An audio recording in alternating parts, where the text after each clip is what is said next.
judgment here, just a friendly ear. Tune in every day, bring your worries near. Life count show, let the heartbeats flow. With Pastor Dee, we heal and grow. Life on the couch with Pastor Dee. Talk it all out, set your mind free. Life on the couch, stories we share. Pastor Dee's there. Kiki ski.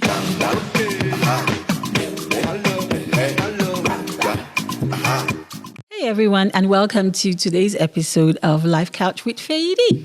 Yay! Here we talk about life issues, things that happen to the best of us. But a lot of times we don't talk about them. Sometimes they're difficult to talk about, and sometimes there's just nobody to talk to. But here we'll be talking about these issues, and we hope that you're able to take one or two things away, share your ideas, and generally, get some information. Today, we will be talking about how to please your spouse. A lot of couples out there are either not, getting pleased by their spouses or do not even know how to do it. So, with me on set today is the most eloquent, elegant, fabulous Pastor Dee. We're dancing. Come on. To the left, to the right. All right. I always brag about this lady when she opens her mouth. Anyway, I'll let you introduce yourself to the audience. Thank you so much, Faye, for having me this afternoon. So my name is Dee Adekuvi. I'm a pastor. I'm a community leader, and I'm a mom, and I'm a wife. That's what I'm going to say right now. Yes, and I know that she does the wife duties really well, and that's why I handpicked her for this one. You know how you see the glory of your wife on the husband? Yes. Yeah. I see that. All right. So we'll just dive into that right now. She's smiling so much. All right. So, Pastor Dee. Yes. How important is it to please your spouse? I think it's very, very important to please your spouse. Let me just say that next month, my husband and I would have been married for 30 years. Whoa. Oh, my God. And in that 30 years, there's been a lot of pleasing and unpleasing. But I think one of the things that keeps, the marriage going or keeps the relationship going is, knowing how to work together, knowing how to support each other, and knowing how to please each other, and how to travel this journey together. I told you guys have something in store. Lots. We have lots in store for you today. So, what are the ways that you would please your spouse? Oh, what are the ways that I please my husband? You'll have to ask him that. Why are you not asking what are the ways he pleases me? Then I can say I can start with that. I think, first of all, the fact that, I'm still in the marriage is pleasing to the spouse, because a lot of couples check out, at different stages. And if you're willing to still engage, if you're willing to still be in a relationship despite the ups and downs, despite the setbacks and setups and whatever, I think that's the first way that you're pleasing each other, because you're choosing that person, you're choosing to be with that person, when you can easily just say, I'm done, I'm checking out. And another ways is just really looking for ways to encourage that person, and support them and be around for them, as much as you can. It's not always easy. One thing I tell people is that marriage is a journey, and every day you're learning something different about somebody. What you knew 30 years ago is different today. What I know today in 30 years may be so completely different. So every day you're going to have to look and say, okay, what can I do to make this person know that they're valuable, that they're worth sticking around for, that I'm still invested in this relationship. And then, and then looking at those and then choosing those and choosing, to work on those things. Yeah, it proves that, hey, I'm invested in you and I'm sticking around and I'm choosing to please you in this relationship. That's good. Pleasing each other comes out of a place of joy, a place of, of love. If you love that person, you would do anything for that person, and it's not because it's my duty. It's because I love that person and I want to make that person happy. So I'm willing to do whatever it takes, whatever they want to make them happy, to please them and to see the smile on their face every single day. Yeah. So it's, it should be something that we should all aim for every day that keeps us alive. The same way that we want to please God. Yeah. You just gave me a question idea and I'm going to ask you, What is it? how has Pastor Ben been pleasing you? My husband is, despite all of we've had challenges over 30 years of marriage. I met him when I was, 20 years old. And, I got married when I was, 20. I married him, he married me when I was 20 years old. Wow. And, and he was an old man. So, my kids say he was a cradle snatcher. But he has really been supportive, especially of my career and of my aspirations. My husband's ministry and his call in life is to be supportive and encouraging and to, choose to be in the background, and not allow somebody else's light to shine, even at sometimes his own detriment. Wow. And that's the number one ways that he pleases me. He always he always says something. He says, I don't mind being, carrying your handbag. I don't mind being your, the second. I don't mind just following you around. And he is amazing at that. That is his number one calling in life. He has that Barnabas spirit to be supportive of anybody. Wow. And it starts at home. He's my number one cheerleader and the family's cheerleader. I'm going to talk about two things. So I have heard him say, people say, you're Pastor Dee's husband. Like they know you. You're Pastor Dee's husband. And then there's something else. I even posted this on my page this week. You preached it, where you should have God confidence, people confidence, and self-confidence. I never forgot that. And when you have people confidence, this is it. They're there for you and support you. So I'm going to channel this discussion towards something that we call love language. So what are your love languages? My love what's your love? I don't know. Me, it's service. Do things for me. I'll love you forever. Just do things for me. It's what it tells me that people love me. If you're willing to do stuff for you. Just do stuff for me. Acts of service for me is really what it's all about, and that's really also what I give to other people. I give what. Wow, you do that a lot. I give what I always desire. I always tell people I'll buy you a gift that I know that if you don't want it, I will use it. Okay. I never buy a gift for somebody that I personally would not want. Yeah. So that's really... I should maybe tell this short story here. So how no matter what this lady does to me, she's just special.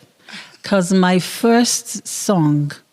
She and her husband, when I released my first song, the way they accepted me, you would have thought that they knew me from somewhere. They didn't. I wasn't even a member of their church. And they prayed for me. This did not even happen in my own church. They prayed for me and everything, and I will never. In fact, I think they sowed into my ministry financially. I'll never forget that, right? So I'm just trying to tell you that when you say act of service, oh my God, Pastor Dee is somebody you need on your side. Anyways, do you apply? I know you already said you do that, so I'm sure you do it to your husband. So has this always been your love language, or did it change over time? Because you married really young. Yes, I married when I was a baby. I mean, my kids are all in their late 20s, and I'm like, I already had 3-4 kids by the time I was 25. Wow. Wow. You know, and but acts of service has always been something that I love to give and I love to receive. You know, being able to serve people. And I remember even when we got married, when my husband and I were going to get married, that's one of the covenants that we made with each other, that we were going to serve God and we're going to serve people. You know, so when people talk about, oh, I married this person because I love them and all that, yes, but we also entered into a covenant that our lives were going to be for service. And that's how we've been, you know, no matter, you know, we've been able to travel and relocate, you know, a few times and just upload without blinking about it and say, we're moving, you know, because there's a need for a church here or God is saying this. And, you know, if there's a need, we're always the first ones to say, we'll meet that need, you know. So that's always been something that ever since I was young, it's always been your... Yeah. So, is it safe to say the same way you have been pleasing your husband? I mean, like the time you got married is still how you please him today? Or have things changed? Have they evolved? Or, you know, like people change. Oh, yeah, and definitely. People grow. The man I married, you know, 30 years ago is not the same man today. And the woman he married 30 years ago is not the same woman today. People would like, you know, that's a lie when you say that, oh, that person is still the same. We evolve. Everybody evolves. Everybody's mindsets evolves, you know. I mean, I was a size minus whatever 0 back then. Definitely not that size today. The way I was thinking in my 20s is not the way I'm thinking in my 50s. Right now. You know, so we evolve, and I think our relationship has evolved. And also, you know, challenges and really difficult seasons also, you know, grows you. You know, you learn through challenges in life. You learn through difficulties. And we've gone through a lot of difficulties, a lot of challenges that a lot of marriages would not have survived. But for some reason, you know, God has been faithful and God has kept us. And we, no matter how tough the road has been, you know, we're stuck with each other. Can I say that? I like that. We're stuck with each other for life. We're stuck for life. 30 years and counting. Yeah. So I'm going to piggyback on that one. So you guys have been married for 30 years. You have grown. You guys have evolved.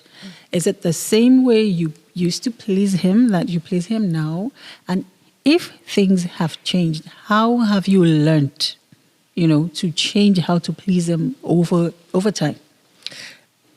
Yes, you know, we've grown into each other. We've grown to learn. We've learned how, you know, what each other's love languages are and how to please and support each other. You know, I think what I used to do before is different now. And for example, oh my God, back in those days, you used to we used to do a lot of things together. We were so much involved and engaged in activities and ministries and stuff. And I think that as we have matured, as life has taken over, things are kind of like just evolved. And now, you know, he spends more time trying to please me, to be honest, than me, you know, the other way around. My husband is very, very easy, you know, as long as there's food, you know, as long as... Does that mean you're not easy? I'm not. I'll be the first one to say, hey, I grew up on the streets, you know. He comes from a very calm background. I come from a very rough background. So... You complement each other. We complement each other. You know, he has my back and he pleases. He always looks for ways to do things. You know, actually, I should say something. He stopped doing that. I'm really upset right now. You know, I used to get a rose for every year of our marriage. Wow. You know, like first year, 1 rose. Second year, 2 roses. Third year, 3 roses. What year did you stop? You stopped...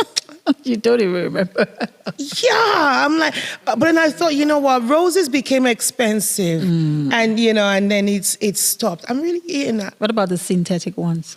No, I don't do those fake ones, but he stopped. And then, and I remember one time he made an effort I was traveling before our anniversary, around our anniversary time, and he made dinner in our bedroom. We went all out. Oh my God. He's the romantic Talk one. about pleasing. Yeah, no, he's good at that.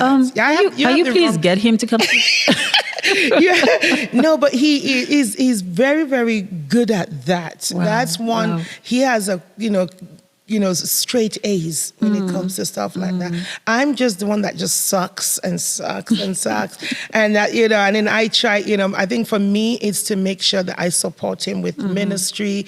I support him in trying to support him in whatever ways and what he's trying to achieve and do.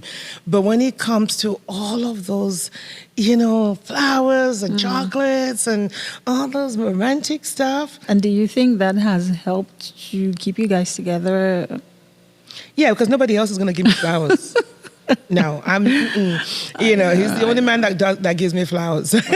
And should, I guess, I don't know. Yeah. So you had said that you both pray, and sometimes maybe when you have issues, prayer has got you back, and things like that.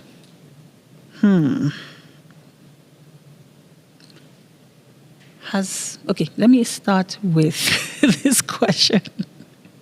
How far or how important is it to please your husband in the bedroom or spouse? I'll just say spouse rather than husband. So both ways. Oh, it's gone. I think it's important for both people in the bedrooms. It's important.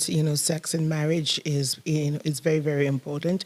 It's what keeps it's what helps protects the marriage from infidelity and adultery. So definitely it is very important, and I don't know. That is, oh my God. I think it's very, very important. I know, especially when there's an understanding between both parties. It has been a deal breaker for couples, but I think also it's not the only thing that keeps a marriage together. A lot of people think sex is what keeps a marriage together. It really isn't. I think, for me, I would say that sex is conversation. Conversation is sex. If you can have good conversation, like intimacy through conversation, through real talks, I think that one can even give you sometimes more pleasure than the physical sex. Okay, because I have heard stories where, just like you said, sex is a deal breaker. Like we see a lot of men cheat because they are not, And, well, what we hear is men will always be men.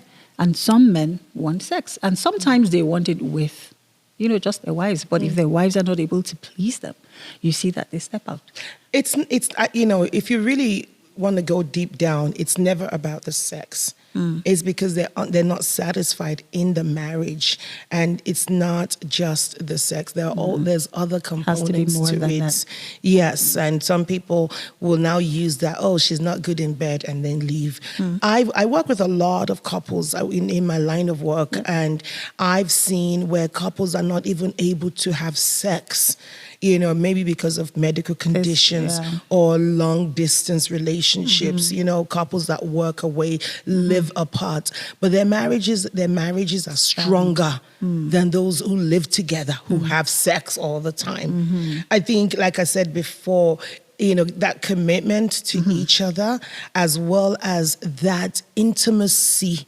The word intimacy is it's into me, you see. Wow. Into me, okay. Intimacy, into me. You see, okay. You see, if you can connect on that level of, I know this person, I connect with this person, you can get more satisfaction just by talking. Yeah, with somebody that truly knows you, that truly gets you.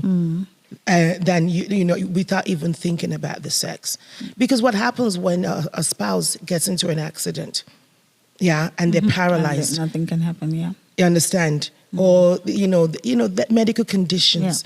Are you now going to say because of that. lack of sex you leave? But there's other things that grounds couples than sex. It's more than So when somebody says because of the sex that I left, that's a lie. There's usually more to it than that. Okay, and they probably have to search deep. They have to search and find deep. out what it's it is. never as simple as sex. If there is a disconnect, that even sex will not bring it back together. You can have so much sex and your husband is still cheating, or the wife is still cheating. Sure. You can have, there's a disconnect, and that disconnect is because there isn't that intimacy Yeah. that's the glue. That keeps them together.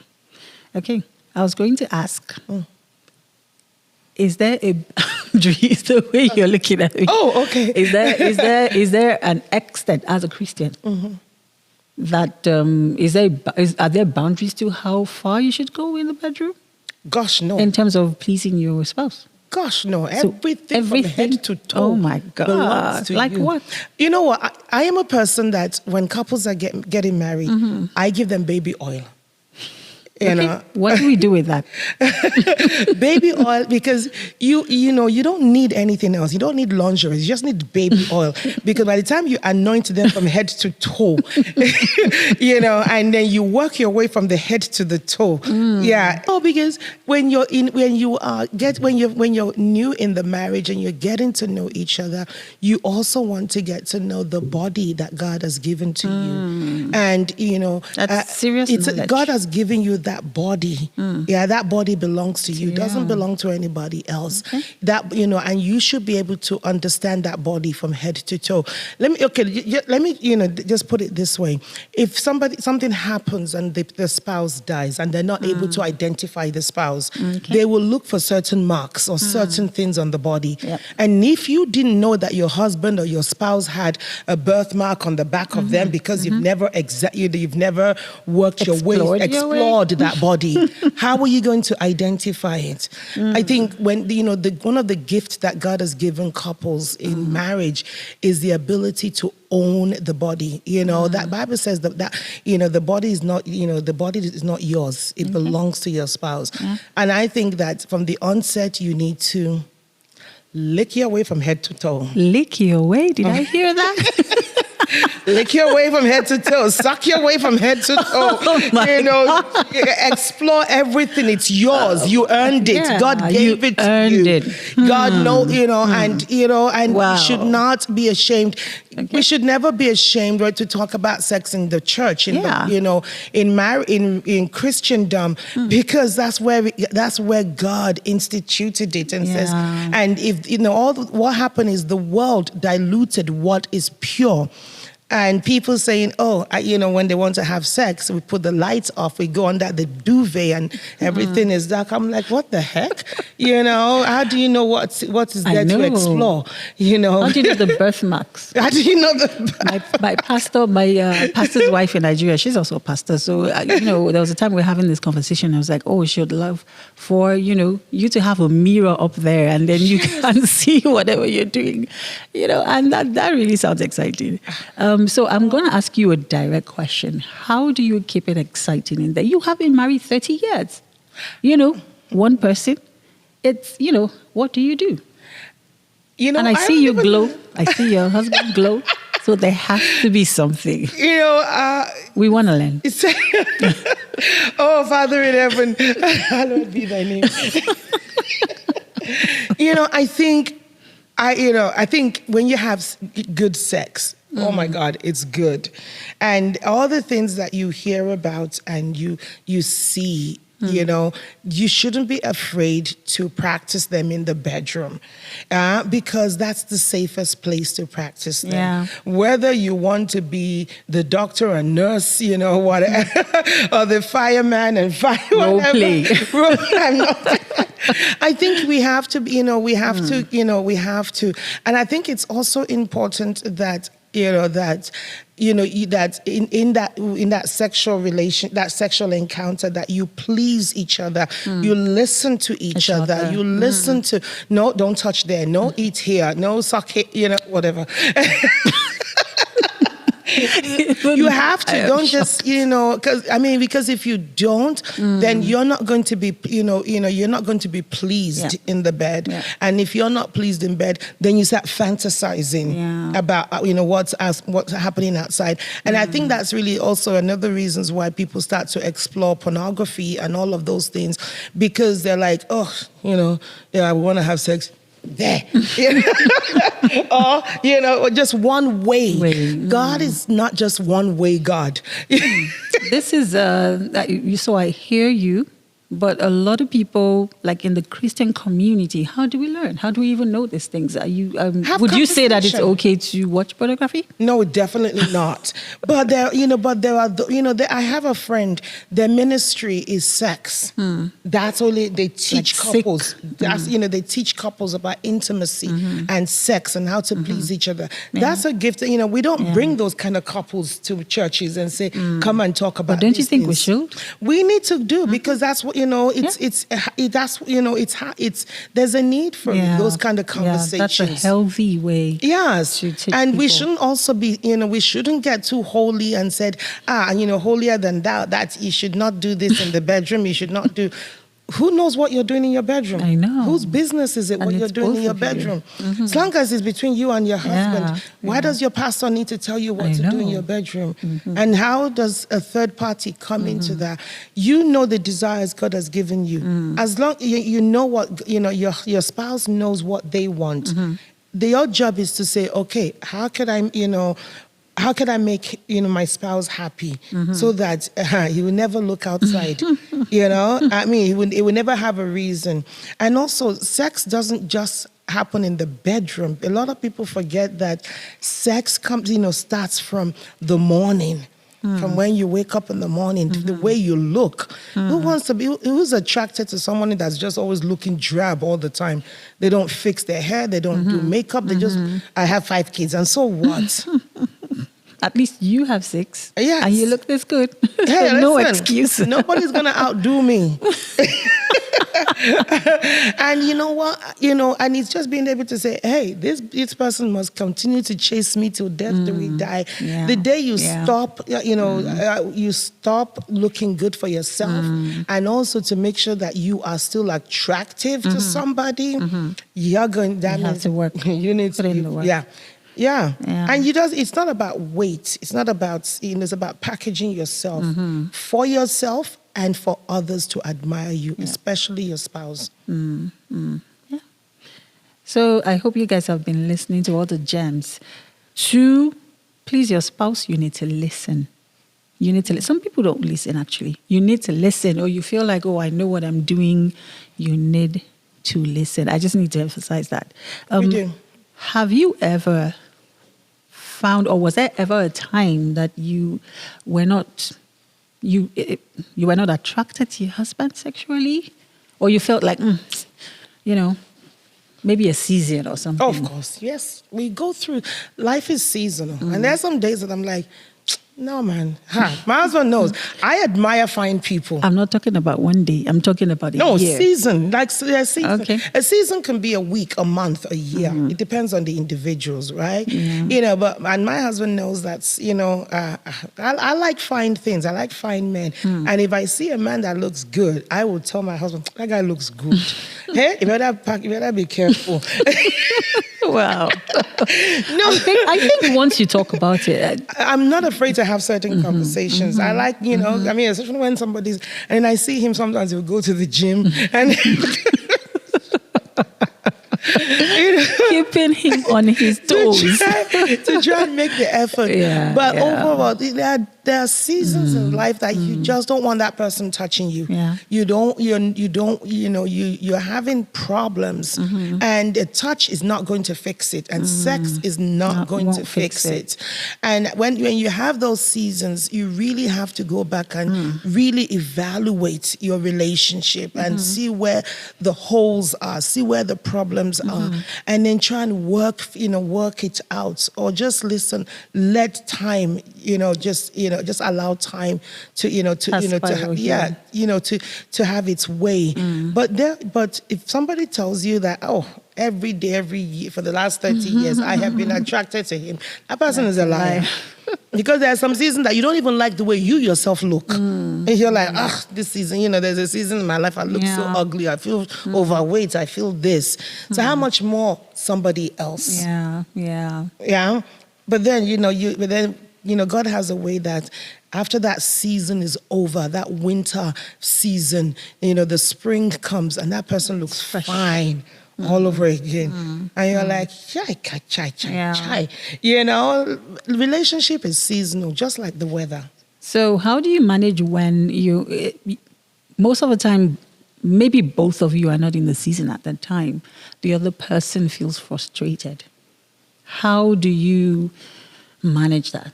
Sometimes they're not as patient. Maybe my season is 2 years. I don't want you touching me. Yeah. Oh, you have to be careful. I mean, we do have those seasons, and that's where the patience of the other person comes in. Marriage is not a short-term thing. It's a lifetime of learning, and it's endurance. Marriage is a place of endurance and perseverance. Even when you don't want to come to work, you still have to show up. Even when it's minus 50, between each other, you still have to show up. And I think that one of the things that I've seen in our relationship is there are seasons that I'm way down here, emotionally and, relationally, and he's up here. And, he wants to work things out and I don't, or is the other way around. God has a way that, we're never at the same place at the same time. Because when we get there, that's a gridlock, and somebody has to be, humble themselves to now say, I'm breaking this gridlock. Let's work things out. But I think that overall, that we have to exercise patience, and even if that patience is a year, just work through it.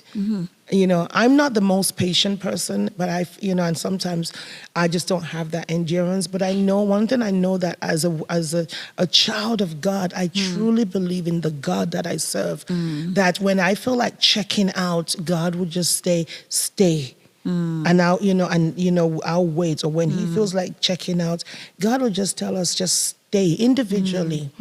This season will pass. This weather will pass. And sometimes it does take months. Like we've gone through some really challenging seasons. Sometimes we don't talk for a long time, and we just go through a really dark period, and we just like, okay, this thing is dead. But we just have the word commitment. That word commitment. I'm committed to God. And because I'm committed to God, I'm committed to this person. Because this came from God. That's, it depends on your relationship with God as well. I just wanted to emphasize something here. Pastor Dee is married to Pastor Ben. Both pastors, and they say sometimes they don't talk for months. So if you're out there and you think your marriage is doomed just because you guys keep malice, I'm just trying to say that it's not the end. You can always work things out. We're talking, we all look up to pastors, whether we like it or not, right? But I'm just saying, and we know they're human beings. We're saying that these things happen to the best of us. So you can still work it out. It doesn't matter what you're going through, seasons. One more question I have for you is, did having kids change anything? Yes. Oh, my God. Having 5 kids in how many years? Like 8, 9 years. We had our kids back to back. Spent my entire 20s having kids. And it changed everything.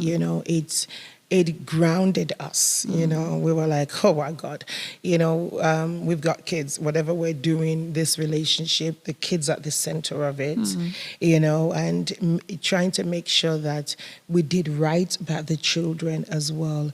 It was not easy. Oh my God, we went through some tough times. We went through some tough things with our kids. But one thing I'm grateful to God for is we went through it with our kids. The kids were not excluded in some of the challenges that we went through, even when it came to work and trying to make ends meet. I remember the early days all 5 or 7 of us would go and do flyers together. My husband and our 10-year-old will be the one, and our 9-year-old, the 2 boys, 10 and 9, and my husband will be the one, dropping flyers at 12 a.m., 1 a.m., 2 a.m. I was the driver. Our 3 girls, 3, 5, and 7 were the ones rolling the flyers in the back of the car. And we did that for a long season of our lives, And, when God gives us a breakthrough, we would celebrate as a family. Oh, look what God did. God gave us money. We can pay electricity, everything. We try to include the children so that they understood that marriage is not just all a bed of roses, that they really understood that things can be tough, things can be hard, and then we can also work through things. And our kids will probably be the best ones that will tell you about our marriage more than we. What they have experienced. What they have experienced, yes. Wow. So the question was, what outside of sex and my faith in God has grounded our marriage? I think what keeps marriages grounded outside of sex and your personal faith in God has to be, communication. I remember years ago, we used to fight, but we used to talk. We forget that we're fighting, and we would be talking, And then I also remember, years ago, how we used to do a lot of things together, play games, go out, go to, programs, do, activities together. You see, I truly believe in building memories, because when the going gets tough, it's what you look back on, those monuments in life, and you're like, okay, we used to do this, we used to do this, we used to do this, so this season will pass. So I would say that communication, good communication, really is intimacy itself. That, that even when you're not talking, you're still talking. You understand? And also having, a shared interest that you both do together. Over the years, we see how, even with us, couples drift and they have separate interests and they're doing separate things and before you know it, you lose, that unity. Yeah, because the wife's gone all day, the husband's gone in this direction, and there's nothing that's keeping them together. I think, outside of marriage, sex and relationship with your faith, having that shared interest, having things that you do together. Having activities. And I'm not talking about going to Zumba together. I'm talking about just everyday things. We do the garden together. We bake together. We go out to the movies. Things you do, most of us have replaced our husbands with girlfriends. True. You understand? We do, and we've replaced our spouses with other people. We do this with our church. We do this with my girlfriends. I do this with my tribe. And your husbands, your wives are left out. Yeah. All of those things should be done in the marriage together, so that even when you are so tired and you don't have sex, you've got stuff that you're doing together, and those memories you're building them. Yeah. Those are the things I say that are so much more important, that even if you don't have sex for a week, a month, a year, you are still so connected. Doing stuff together, You're connected. That's my BFF. Why is another woman your BFF? You shouldn't. It's your spouse. Your spouse is the first person you should call when something good or something bad happens. Or if you want someone to pray with, my prayer partner should not be my best friend. It should be your spouse. Yeah, but we've replaced that with all of these other people outside our homes, and now it makes it difficult for us to build those relationships with our spouse. So to answer that question, connection, doing things together, talking together, those are the things that builds the relationship outside of your sex. Yeah, building memories. That's something that really stands out to me, because I was talking to someone recently and she said, she just found out now she wants to do media, she wants to do this. And she found someone who, does something that complements what she does. And I'm like, yes. And that's why sometimes I'll be like, women should wait until you fully find yourself. Well, not your situation. Some people are lucky where your first love, you get married to them and, for the rest of your life. But sometimes you need to find yourself fully and then find somebody that complements you. It makes a lot of difference. Like you spend time together, you have the same vision. Yes. Working towards it together. And I see both of you kind of have it, right? With your ministry, and we things complement like that. each other. Yeah. No matter what it is that I do, what it is that he does, I always see how everything just complements each other. I run an organization and I see how he complements that organization. When we with church, I was, my role is to complement his ministry. That's how it works. No third party should play a role that your spouse should play. 30 years ago, 20 years old, you as a person, your personality and, just things, what has changed 30 years after? My mouth has changed. Is it better or worse? It's better. It's holy. My husband and I met, the first day I came out of the domestic shelter. I met him that first day, and I was in a domestic violence shelter for 6 months. And the first day I went out to get a job and to start my life again. I meet him. He takes me to his church, and oh my God, my mouth was foul, my hair color. I'm coming from the streets, So my language wasn't very appropriate for church. Neither was my look, and my personality, but. One thing I have to thank God for, I think God knows what you need, and he gives you not what you want, but what you need, especially in marriage. And this, just to deviate a little bit, a lot of us women are always looking for a certain type of spouse. Yeah. Oh, I want a guy that's this. And we have this shopping list. Dark, handsome. Oh, definitely. And my husband was 2 out of 3, but I remember, I was in another relationship before him, and that was such a disaster. That was what I wanted, and it turned into a disaster. And what I needed, God spoke to me that this is what I needed, that would complement me, that would take me further than I could ever take by myself. And, looking back now, I don't think I would be who I am today without my husband. Wow. I wouldn't, and that's not to brag him, to make him big or anything, but I really don't think I would be who I am today without the gift that God has given me to propel me to where I needed to be, and even when there are days and times that I'm one of those impulsive kind of person. If I want something, I want it now. And he's like a snail. Oh, Father, Lord in heaven. God used my husband to teach me patience. Because he was like, let's think about it. Let's take our time. I'm like, time is running out. But I've learned along the line in 30 years that I've become patient. God has really taught me patience in the marriage. Yeah. God has taught me about, just being still, learning things that I would never have tolerated 30 years ago. I'm now tolerating. Wow. I remember when we got married, they told us that we would not last more than 2 years, 2 years. They gave us 2 years in the church because of my personality, my character. This street girl is marrying a youth pastor. Did not compliment. But I saw how God has evolved me. That this street girl, is now a minister, and I'm more holier than him.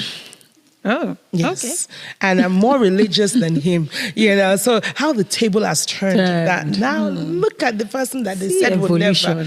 God has a way. So the marriage has taught me all of that. And the marriage has built me, even when I didn't want to be built. Sometimes God does it by force. He just pulls you. And, and like he said, gives you what you need. Yeah. And the marriage is a school of learning. And you don't graduate. Tell me about it. You don't graduate, and if you fail, you keep repeating it over and over again. I remember there was a time we went through a really dark period in our marriage, and we spoke to our children and we said, this thing is not going to work out, and the kids were, and the kids were like, no, you guys just need to talk it through and just figure it out. It was really, for me, it was, it was very hard to see a way out. I just didn't see a way out. I felt that this thing is too far gone. There are some things that are worse than, infidelity and betrayal. And, for me, I was at that stage and I was like, there's no way, we could ever bounce back from this, and I had checked out and I just said, yeah, I'm done. I'm way gone. I put in my best, I was done. But then over time, we tried to figure it out. And for me personally, what came to the conclusion was I just needed to surrender and just let go and just let God. Faith plays a huge role in marriage. I remember something my husband said years ago, that marriage is a reflection of our relationship with God.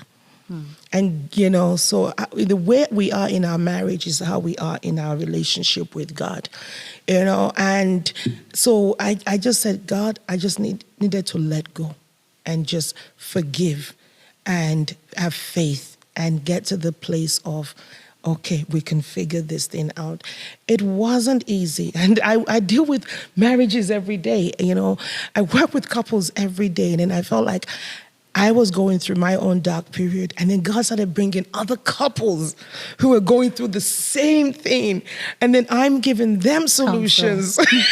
And I realized, like, this is how God was trying to speak to me, because that season, seeing lots of couples with issues that I was going through, and then I'm giving them solid advice that was working, and God says, I had to bring all of this here your way so that you could have the solution for your own marriage. Yep. And, it was hard. It's not easy.